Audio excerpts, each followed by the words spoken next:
नमस्कार। अपना प्रदेश उत्तर प्रदेश दिख रहे हैं आप, आपके साथ मैं हूं खुशबू पांडे। बुलेटिन की शुरुआत करेंगे बड़ी और अहम जानकारी के साथ करेंगे। बड़ी खबर मिल रही है उससे आपको रूबरू कराएंगे। घरौनी वितरण कार्यक्रम का आज आयोजन होगा। बड़ी खबर, प्रधानमंत्री मोदी कार्यक्रम का शुभारंभ करेंगे। सीएम योगी लोगों को घरौनी वितरित करते हुए नजर आएंगे। सभी तहसील क्षेत्रों में इस कार्यक्रम का आयोजन होना है। बड़ी खबर, वर्चुअल माध्यम से कार्यक्रम को सीएम और पीएम संबोधित करते हुए नजर आएंगे। तो उत्तर प्रदेश के मुखिया और प्रधानमंत्री नरेंद्र मोदी इस कार्यक्रम को संबोधित करेंगे, वर्चुअली जुड़ेंगे। बताते चले आपको कि प्रधानमंत्री शुभारंभ करेंगे, सीएम योगी खरौनी वितरित करते हुए नजर आएंगे। बड़ी खबर।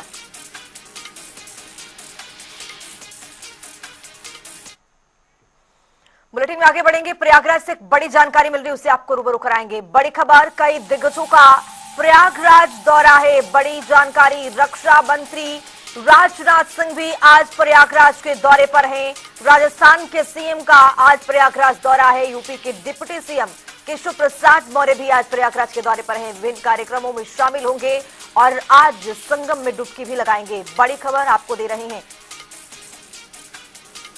बड़ी जानकारी, बड़ा अपडेट आपके सामने। आज प्रयागराज में दिग्गजों का तांता लगने वाला है और आज आपको बताते चले कि कई बड़े दिग्गज चुनावी हस्ती आज यहां पर प्रयागराज में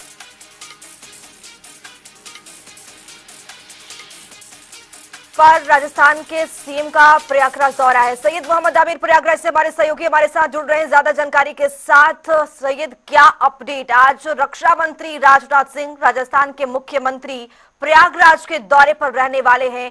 क्या अपडेट, कौन सा ऐसा कार्यक्रम है जिसमें शामिल हो गए होंगे? क्या संगम में भी डुबकी लगाते हुए जो ये बड़े दिग्गज नेता हैं वो नजर आएंगे? देखिए खुशबू, महाकुंभ 2025 चल रहा है और ऐसे में रक्षा मंत्री आज प्रयागराज आ रहे हैं तो स्वाभाविक है कि संगम में डुबकी जरूर लगाएंगे। मगर वो 2 दिवसीय दौरे पर प्रयागराज पहुंच रहे हैं, जिसमें वो करीब 12 बजे के आसपास प्रयागराज पहुंचेंगे और एल स्टेट डीपीएस हेलीपैड से सीधा वे कुंभ ग्राउंड सर्किट हाउस पहुंचेंगे। सर्किट हाउस से सीधा वे अक्षय वट पहुंचेंगे। साथ ही लेटे हनुमान जी के दर्शन करेंगे और डिजिटल कुंभ गैलरी का निरीक्षण करेंगे और पातालपुरी का दर्शन करेंगे। वहां से वे सीधा करीब शाम 4 बजे मंत्री नंदी के आवास जाएंगे और वहां से वे सीधा हेरिटेज अंधावा जाएंगे, जहां पर उनके पारिवारिक विवाहिक कार्यक्रम में वो शिरकत करेंगे और उसी कार्यक्रम के बाद वे सीधा जो है सर्किट हाउस पहुंचेंगे और रात्रि विश्राम करेंगे। तो वहीं सूबे के डिप्टी सीएम केशव प्रसाद मौर्य भी आज प्रयागराज पहुंचेंगे और साथ ही वे कई पार्टी कार्यकर्ताओं के साथ संवाद करेंगे सर्किट हाउस में और शाम को वे रक्षा मंत्री के साथ हेरिटेज में कार्यक्रम में शामिल होंगे। और उधर ही साथ ही जो राजस्थान के मुख्यमंत्री वो भी प्रयागराज पहुंचेंगे और कुंभ क्षेत्र में वे रुकेंगे और रात गुजारेंगे और जिसके बाद वे सुबह राजस्थान के लिए रवाना होंगे। और मंत्री अनिल राजभर भी आज प्रयागराज पहुंचेंगे, राजनाथ सिंह का स्वागत करेंगे और फिर उनके कार्यक्रम के अनुसार उनके साथ रहेंगे। जी सैयद, आज भारतीय जनता पार्टी के तमाम दिग्गज पहुंच रहे हैं। क्या यहां से संदेश देने की कोशिश की जाएगी कि बाकी जो पार्टियों के जो नेता हैं उनको भी यहां पर बुलाने के लिए भी एक बड़ा मैसेज होगा? देखिए, लगातार भारतीय जनता पार्टी के कार्यकर्ता और पदाधिकारी व जो नेता हैं और मंत्री हैं वो लगातार कुंभ क्षेत्र पहुंच रहे हैं और कुंभ को भव्य बनाने के लिए हर संभव कोशिश की जा रही है। और आगामी कुछ दिनों बाद कैबिनेट की बैठक भी होगी। पूरी जो कैबिनेट के मंत्री होंगे वो प्रयागराज में होंगे और एक साथ आस्था की डुबकी लगाएंगे और कैबिनेट की बैठक भी होगी। तो इस सारी चीजों को कुंभ के भव्य बनाने से जोड़कर देखा जा रहा है और सभी लगातार मंत्री और जो भी पार्टी के कार्यकर्ता हैं वरिष्ठ पहुंच रहे हैं। जी बहुत शुक्रिया सैयद तमाम जानकारी साझा करने के लिए। तो आज प्रयागराज में कई बड़े दिग्गज पहुंचने वाले हैं। रक्षा मंत्री राजनाथ सिंह, राजस्थान के मुख्यमंत्री भी पहुंचेंगे। उत्तर प्रदेश के डिप्टी सीएम भी आज प्रयागराज के दौरे पर रहने वाले हैं। विभिन्न कार्यक्रम में शामिल होंगे और आपको बताते चले कि संगम में डुबकी भी लगाते हुए नजर आएंगे।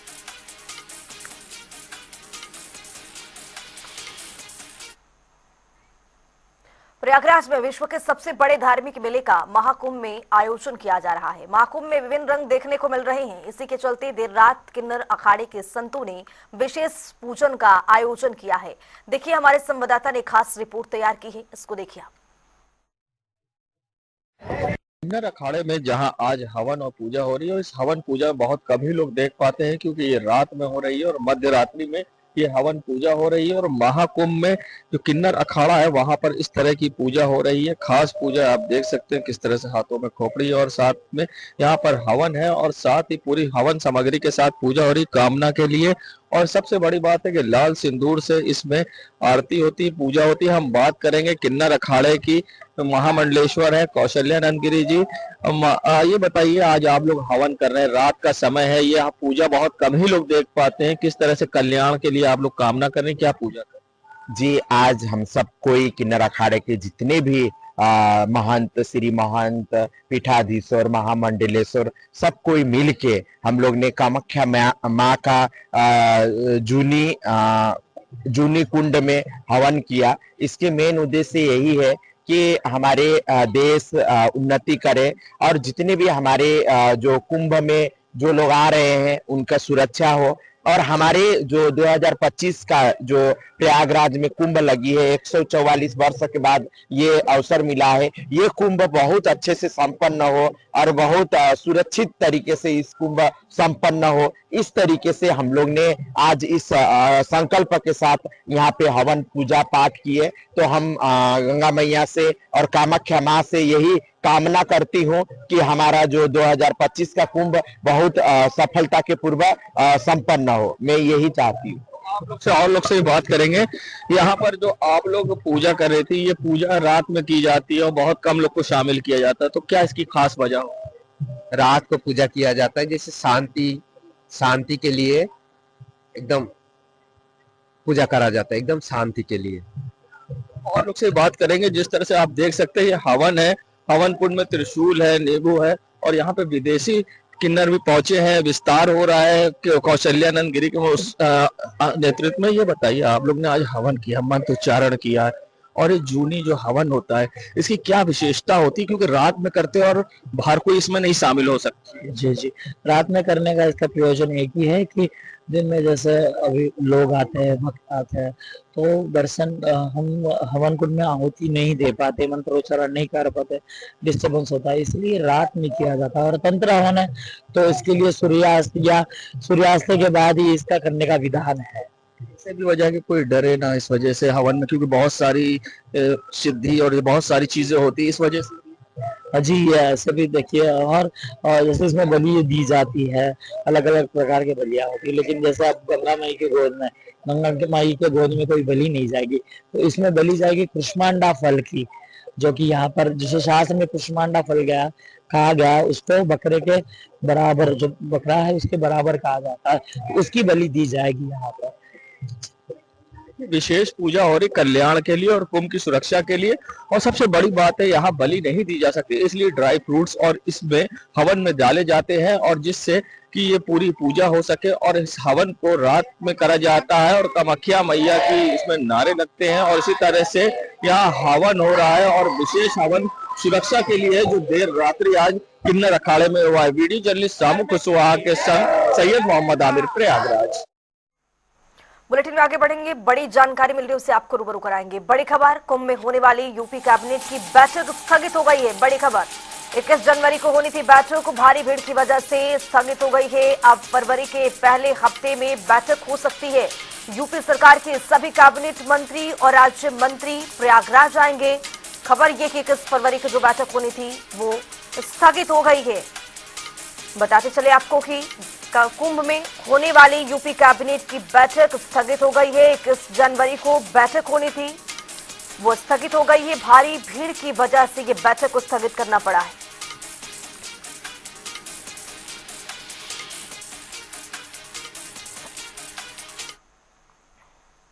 महाकुंभ 2025 के अवसर पर खादी और ग्रामोद्योग आयोग ने राष्ट्रीय खाद्य प्रदर्शनी का भव्य शुभारंभ कर दिया है। इस प्रदर्शनी का उद्घाटन केवाईसी के अध्यक्ष मनोज कुमार ने किया है। इस दौरान उन्होंने कहा है कि महाकुंभ न केवल धार्मिक और सांस्कृतिक आयोजन है, बल्कि ये भारतीय आत्मनिर्भरता और परंपरा का प्रतीक भी है। खादी, जो महात्मा गांधी के नेतृत्व में स्वदेशी और आत्मनिर्भरता का संदेश देती थी, आज प्रधानमंत्री नरेंद्र मोदी के नेतृत्व में चरखा क्रांति के माध्यम से आत्मनिर्भर भारत का परिचायक बन चुकी है। का पर्व महाकुंभ। आज महाकुंभ में आईडी नीचे करो सब लोग। खादी ग्रामोद्योग आयोग का हमारे माननीय प्रधानमंत्री जी के नेतृत्व में आज यहाँ पर मिनी भारत के रूप में खादी उत्सव का ये आयोजन सर्वश्रेष्ठ है और खास है। और खास क्यों है कि पूरे देश के खादी से बने हुए उत्पाद, हमारे स्वदेशी उत्पाद, जिनको हमारे पूज्य बापू ने सिर्फ एक वस्त्र नहीं माना, उसको एक विचार माना। आज उस विचार को हमारे यशस्वी प्रधानमंत्री जी इतना आगे ले जा चुके हैं कि आज खादी की बिक्री, आप जानकर हैरान होंगे, खादी ग्रामोद्योग का बिक्री का आंकड़ा अब 1,56,000 करोड़ रुपए को पार कर गया है।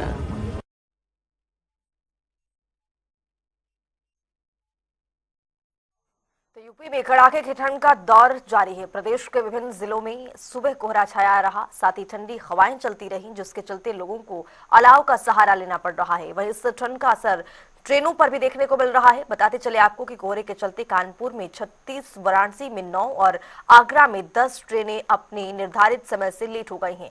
इसके साथ ही ठंड को देखते हुए कानपुर, मेरठ, आगरा और वाराणसी में 8वीं तक के सभी स्कूल भी बंद कर दिए गए हैं। वहीं बात करें मौसम विभाग की, तो मौसम विभाग ने आज प्रदेश के 17 जिलों में बारिश का अलर्ट जारी किया गया है, मौसम विभाग विज्ञान केंद्र की ओर से। और इन तस्वीरों के जरिए भी आप देख सकते हैं कि विजिबिलिटी बेहद कम होती हुई नजर आ रही है। आसपास के लोग भी दिखाई नहीं दे रहे हैं और घने कोहरे की वजह से लोगों की जो परेशानियां हैं, मुश्किलें हैं, वो बढ़ती हुई नजर आ रही हैं। आज मौसम विभाग विज्ञान केंद्र की ओर से बारिश की भी संभावनाएं जताई गई हैं। 4 शहरों में 8वीं तक के स्कूल को बंद भी कर दिया गया है। 17 जिलों में बारिश के आसार भी हैं और कड़ाके की ठंड की वजह से अलाव का लोग सहारा लेते हुए भी दिख रहे हैं। प्रशासन की पूरी तैयारी है कि जो रैन बसेरों में जो गरीब जरूरतमंद लोग हैं, उनके लिए तमाम तरीके की व्यवस्थाएं कराई जाए ताकि जो लोग हैं वो परेशान ना हो। लेकिन ठंड का प्रकोप अभी भी देखने को मिल रहा है। मैदानी क्षेत्रों में बारिश और पहाड़ी क्षेत्रों में बर्फबारी की वजह से ये कड़ाके की ठंड पड़ती हुई नजर आ रही है। और बताते चले आपको कि 4 शहरों में स्कूल को भी बंद कर दिए गए हैं। और ये देखिए, अलाव का सहारा लेते हुए लोग नजर आ रहे हैं। विजिबिलिटी बेहद कम, आसपास के क्षेत्रों में कुछ भी दिखाई नहीं दे रहा है। जो वाहन चालक हैं उनकी भी परेशानियां बढ़ रही हैं, क्योंकि वाहन चलाने में बहुत परेशानियों का सामना करना पड़ रहा है। जो पहियों का रफ्तार है वो भी पूरी तरह से धीमी पड़ गई है। ट्रेन, फ्लाइट्स सारी लेट होती हुई नजर आ रही हैं और आपको बताते चले कि लोग परेशान हो रहे हैं। आगरा से ब्रिज किशोर शर्मा हमारे साथ जुड़ रहे हैं, हमारे सहयोगी। ब्रिज किशोर, आगरा की स्थिति क्या है? वहां पर किस तरह की ठंड पड़ रही है? प्रशासन की तैयारियां किस तरह की हैं वहां पर? बाद अब आगरा में गलन पड़ गई है, जिसके बाद सर्दी का प्रकोप देखने को मिल रहा है। अब लोगों को सर्दी से परेशानी हो रही है, घरों से निकलना मुश्किल हो रहा है, क्योंकि बढ़ती ठंड से अब लोगों को बीमार होने की भी समस्या सामने आ रही है। हालांकि स्वास्थ्य विभाग ने जो मरीज आ रहे हैं उनके लिए व्यवस्था की है और उनकी मॉनिटरिंग भी कर रहा है, लेकिन अब सर्दी का प्रकोप लोगों को परेशानी का सबक बन रहा है। प्रशासन द्वारा तमाम भागे किए गए थे लोगों को ठंड से बचाने के लिए, लेकिन रैन बसेरे तो बनाए गए, लेकिन कहीं भी अलाव का इंतजाम नहीं किया है, जिससे लोगों जो सड़क पर लोग हैं जो पेश आ रहा है वो लगातार ठंड से परेशान नजर आ रहा है। स्थायी रैन बसेरे उनमें लोग पहुंचे हैं, लेकिन जो अस्थायी रैन बसेरे बनाए जाते थे उस बार नगर निगम ने नहीं बनाए। ठीक है, मुजफ्फरनगर से हमारे सहयोगी पवन अग्रवाल भी हमारे साथ जुड़ गए हैं ज्यादा जानकारी के साथ। पवन, क्या स्थिति मुजफ्फरनगर की है? वहां पर जो ठंड है वो किस तरह से पड़ रही है? प्रशासन किस तरह से वहां पर तैयार है रैन बसेरों को लेकर और अलाव को लेकर के? मैं आपको बता दूं, मुजफ्फरनगर में प्रदेश के साथ साथ मुजफ्फरनगर की ठंड और कोहरे की जबरदस्त इस वक्त लहर शीतलहर चल रही है। और आप मेरे पीछे देख सकते हैं तो पूरा जबरदस्त आया हुआ है। हालांकि सिटी क्षेत्र में कोहरे का असर आपको कम दिखाई दे रहा है क्योंकि यहाँ पेड़ पौधे नहीं है, लेकिन जब हम लोग हाईवे पर जाते हैं तो घना पूरा इस वक्त मुजफ्फरनगर अंदर है। कल शाम 6 बजे के करीब कोहरा आ गया था। हालांकि कल दिन में मौसम सही रहा था, शाम को शीतलहर के साथ साथ कोहरा भी आ गया था। बात अगर हम रैन बसेरे और अलाव की करें तो मुजफ्फरनगर के अंदर करीब 60 के करीब रैन बसेरे हैं और 75 जगह के करीब अलाव जल रहे हैं। और मेरे पीछे मैं आपको दिखाना भी चाहूंगा अभी, ये देखिए अलाव जल रहे हैं, लोग आग ताप रहे हैं। सुबह 24 घंटे का नगर पालिका का अलाव का है, जनपद मुजफ्फरनगर के अंदर 24 घंटे अलाव जलते हैं। और अलाव में लोग साथ साथ यहाँ चाहे वो पुलिसकर्मी हो, क्योंकि पीछे पुलिस चौकी भी है, और चाहे वो राहगीर हो या घूमने वाले भक्तों, वो लोग यहाँ बैठकर 24 घंटे आग सेक रहे हैं लगातार। मुजफ्फरनगर प्रशासन की तरफ से अलाव को लेकर और रैन बसेरों में बहुत अच्छी व्यवस्था की गई है। सुबह शाम यहाँ पुलिस प्रशासनिक अधिकारी और नगर पालिका के अधिकारी अलाव और रैन बसेरों में निरीक्षण करते हैं। जी, बहुत शुक्रिया आप सभी का तमाम जानकारी साझा करने के लिए। तो ठंड का जो अलर्ट है वो 60 जिलों में बढ़ाया गया है। कोहरे ने वाहनों की रफ्तार पूरी तरह से धीमी कर दी है और आपको बताते चले कि प्रशासन की जो तैयारी है वो भी देखने को मिल रहा है। अलाव की व्यवस्थाएं नजर आ रही हैं, तो वहीं रैन बसेरों की भी जगह जगह पर तैयारियां की गई हैं। बुलेटिन में आगे बढ़ेंगे, बड़ी जानकारी मिल रही है उससे आपको रूबरू कराएंगे। बड़ी खबर प्रयागराज से मिल रही है। प्रयागराज में 28 फरवरी तक धारा 163 लागू की गई है। जिले में शांति व्यवस्था के लिए ये धारा 163 लागू की गई है। जुलूस आदि पर प्रतिबंध लगा दिया गया है। उल्लंघन करने वालों के खिलाफ सख्त कार्रवाई का आदेश भी है। महाकुंभ और आगामी त्योहारों के मद्देनजर ये बड़ा फैसला लिया गया है प्रशासन की ओर से। बड़ी जानकारी, प्रयागराज में 28 फरवरी तक धारा 163 लागू की गई है। जिले में शांति व्यवस्था को बनाए रखने के लिए ये धारा लागू की गई है। उल्लंघन करने वालों पर सख्त कार्रवाई के आदेश भी हैं। तो महाकुंभ और आगामी त्योहारों के मद्देनजर ये बड़ा फैसला लिया गया है। योगी सरकार चुस्त दुरुस्त तरीके से यहाँ पर तैयारियां कर रखी है और व्यवस्थाओं को लेकर के भी यहाँ पर कुछ अशांति ना हो, उसको लेकर के भी ये धारा लगाई गई है। हमारे सहयोगी प्रयागराज से जुड़ रहे हैं सैयद मोहम्मद आमिर ज्यादा जानकारी के साथ। सैयद, यहाँ पर 163 धारा लागू की गई है ताकि अशांति ना हो, और इस धारा के मद्देनजर किन किन व्यवस्थाओं पर ध्यान दिया जा रहा है? ये कुछ बता दें कि जैसे कि प्रयागराज में महाकुंभ है और साथ ही जो 26 जनवरी का त्योहार, इन सभी त्योहारों को देखते हुए धारा 163 लागू कर दी गई। जिले में शांति व्यवस्था लागू रहे, इसलिए धारा 163 लागू की गई है। इस दौरान जुलूस आदि पर प्रतिबंध रहेगा और धारा 163 का उल्लंघन करने वालों पर सख्त खिलाफ कार्रवाई होगी। बीएनए की धारा 163 को 1 जुलाई 2023 को लागू किया गया है। इससे पहले ये सीआरपीसी की धारा 144 के नाम से जानी जाती थी। बता दें इसमें पतंगबाजी मांझे के उपयोग बिक्री पर पूर्ण प्रतिबंध है। साथ ही ड्रोन उपयोग बिना अनुमति के उड़ान अनुमति नहीं है। केवल प्रशासनिक और पुलिस कार्यों को इसमें छूट है।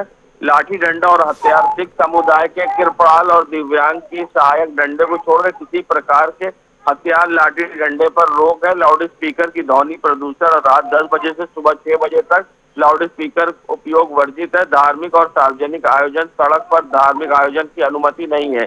बता दें आपको ये जो पूरी तरह से प्रतिबंध 163 लगाया गया है वो प्रयागराज जिले में लगाया गया है, क्योंकि महाकुंभ जनपद 76वां जिला है, तो उसमें इस प्रकार की कोई धारा लागू नहीं है। जो भी ये धारा लागू होती है इसका जो नियम कानून पालन करना होगा वो प्रयागराज के वासियों को करना होगा। जो कुंभ जनपद है उसमें ये धारा लागू नहीं है। जी, बहुत शुक्रिया सैयद तमाम जानकारी साझा करने के लिए। तो उल्लंघन करने वालों के खिलाफ सख्त कार्रवाई के आदेश भी हैं। महाकुंभ और आगामी त्योहारों के मद्देनजर ये बड़ा फैसला लिया गया है।